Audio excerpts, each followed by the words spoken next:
Bismillahirrahmanirrahim. Assalamualaikum warahmatullahi wabarakatuh. Halo semuanya, kembali lagi dengan saya Dr. Hewan Sri Wahyuni. Nah, pada video kali ini saya akan menjelaskan alat yang ada di tangan saya kembali. Kalau video sebelumnya saya sudah sempat menjelaskan fungsi dan kegunaan daripada kertas lakmus, dan sekarang saya akan mencoba menjelaskan sedikit tentang apa yang ada di tangan saya ini, yaitu pH paper ya, atau kertas pH. Nah, ini dia alatnya, bisa dilihat sendiri, jadi sangat kecil dengan merek Nesco. Oke. Nah, pengertian pH itu sendiri merupakan, atau kepanjangan dari pH ya, pH itu merupakan potential of hydrogen. Nah, pH sendiri itu adalah derajat keasaman yang dipergunakan atau dipakai untuk menyatakan suatu tingkat keasaman atau kebasaan atau asam basa dari suatu larutan.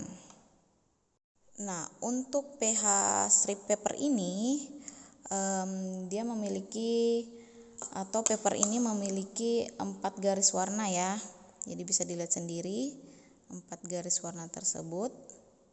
Nah, dimana di sini ada warna kuning, ada warna hijau, ada warna jingga, dan ada warna jingga kecoklatan.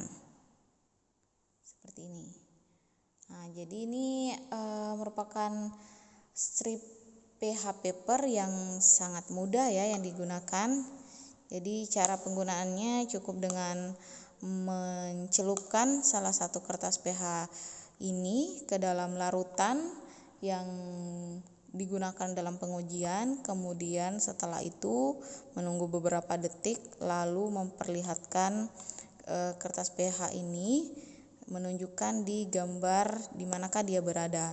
Apakah dia berada di pH 0 sampai 7 dengan melihat warna yang terbentuk setelah mencelupkan warna atau larutannya.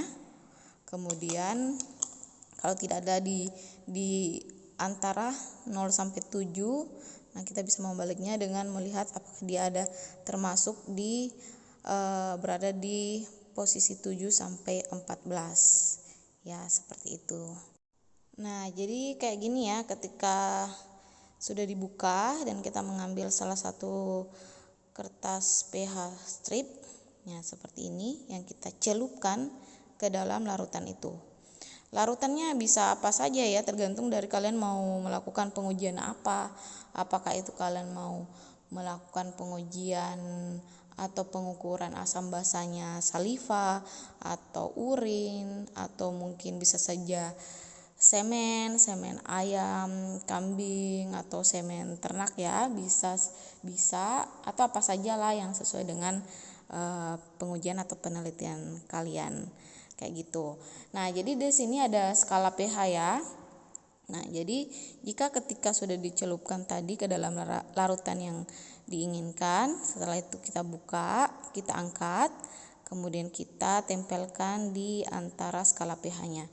Nah, skala pH di sini ada 0 sampai 14. Nah, di sebelah sini ada 0 sampai 7, di mana dia bersifat asam. Nah, 0 sampai 6 di mana dia bersifat asam, kemudian dia di pH skala 7 dia netral, kemudian kembali kalau misalnya dia berada di belakang ya, di antara pH 8 sampai 14 berarti dia berada di keadaan basah.